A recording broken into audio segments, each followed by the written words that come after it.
ফাঁসকল্লি টুপি আছে না নাই? কি ফাঁসকল্লি টুপি আসেনি না নাই?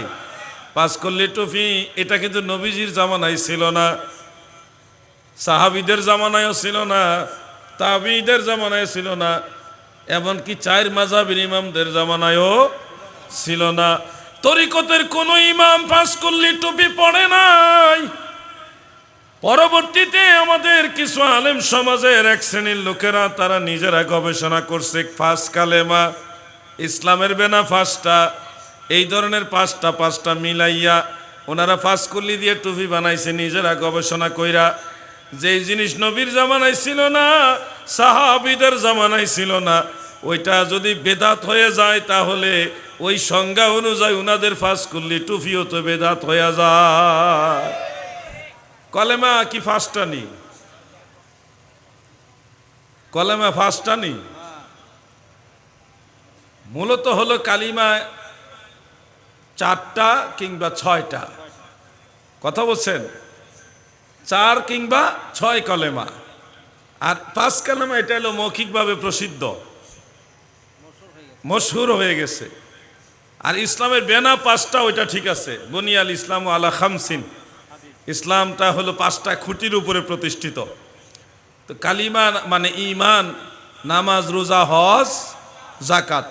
এই গবেষণা করে একটা টুপি বানায় ফেললেন, গবেষণা করে টুপি বানায় ফেললেন, এটা আপনার বেলায় জায়েজ হয়ে গেল। আর আমরা সবাই মিলে এক জায়গায় দুরূদ শরীফ পড়লে এটার দলিল খুঁজেন, হ্যাঁ সাহাবারা এইভাবে একসাথে মিলে দুরূদ শরীফ পড়ছেনি। আপনি গবেষণা করে টুপি বানায় ফেললে বেদাত হয় না, আমরা নবীর দুরূদ পড়লে বেদাত হয়। এটাকেই বলা হয় খারিজিদের আলামত, ঠিক কিনা বলেন? নবীর দুরূদ পছন্দ হয় না। আমার ভাই বন্ধুরা, আপনাদেরকে সতর্ক হইতে হবে। টুপি, দাড়ি, জুব্বা, নামাজ, কালাম, এই বাইরের লেবাস দেখলে মনে করবেন না যে এটাই ঠিক। বাইরে ফিটফাট, ভিতরে সদরঘাটও হইতে পারে। এই জন্য আল্লাহর ওলিদেরকে অনুসরণ করবেন।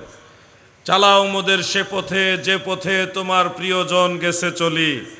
ইহদিনাস সিরাতাল মুস্তাকিম সিরাতাল্লাযীনা আন'আমতা আলাইহিম। আপনারা তো জানেন, একটা গজল আমি মাঝে মধ্যে গাই। আমার সাথে যুবক ভাইরা, ছোট ভাইরা, মুরব্বী বাবারা সবাই আমার সাথে যদি পারেন টান দেন। শাহজালালের বাংলাদেশ, এই শাহপরানের বাংলাদেশ, ওলি আল্লাহর বাংলাদেশ, এই শহীদ গাজীর